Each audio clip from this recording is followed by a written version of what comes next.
Dock10 is a business that was set up to run the facilities at the heart of Media City. So we opened for business in January 11. We manage the studio facilities, but we also provide a full range of post-production services and a whole range of tech services as well. So as well as managing the studios, we manage the entire comms network around Media City. Every building at Media City is connected by fibre, and we sat in the middle of that in the studio block. We handle all of those fibres and all the incoming and outgoing signals basically. But in terms of underlying tech, one of the great things about Media City is that it's built on an entirely digital structure. So rather than having the old days of people literally on a bike with a tape, everything is designed to be end-to-end. So we can capture a programme on the studio floor, edit it and send it all the way through file delivery to transmission. So I think Media City, alongside BT Tower, is the most connected place in the UK. We have visitors from all over the world, from America, from the Middle East. They come here and they're generally blown away by the scale of what's been built here. They had no appreciation of it, and I think Media City can genuinely be one of a handful of global hubs in the media sector. If you add up the investment made by Peel as the developer and all of the tenants here, there's probably more than £1 billion been spent in creating what is here today. I mean, that's a huge investment in infrastructure, and it really puts the whole Manchester region on the map as the obvious place outside London for media activity. So I think it's enormously significant.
Expansion. So we've been going just over 3 years. We've gone from literally 5 or 10 people to currently about 110. Our ambition is to grow significantly more, both on campus and off campus. We constantly are approached and work with some of the biggest tech vendors in the industry who are all keen to trial their new technology and new solutions here. So we're constantly looking at introducing new services that keep Media City at the front end of media technology.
If you look at what Media City has achieved, it's created an environment where the BBC and ITV for the first time have co-located, where you've got something like 5,000 to 6,000 people in the media industry working on a daily basis, plus visiting production. So it's created a media infrastructure, particularly in broadcast, which has never happened in the UK before.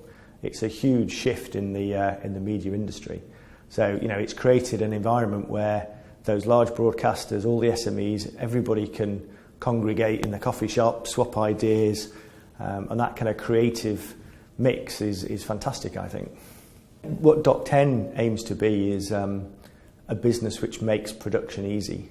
So, we provide studio facilities, we can help people with post, we can provide lots of connectivity, but in many ways what our clients do is ask us to project manage the whole outsourcing of all of those different requirements. So all they need to focus on is to bring their creativity and direction to it. We help them make the programme, basically.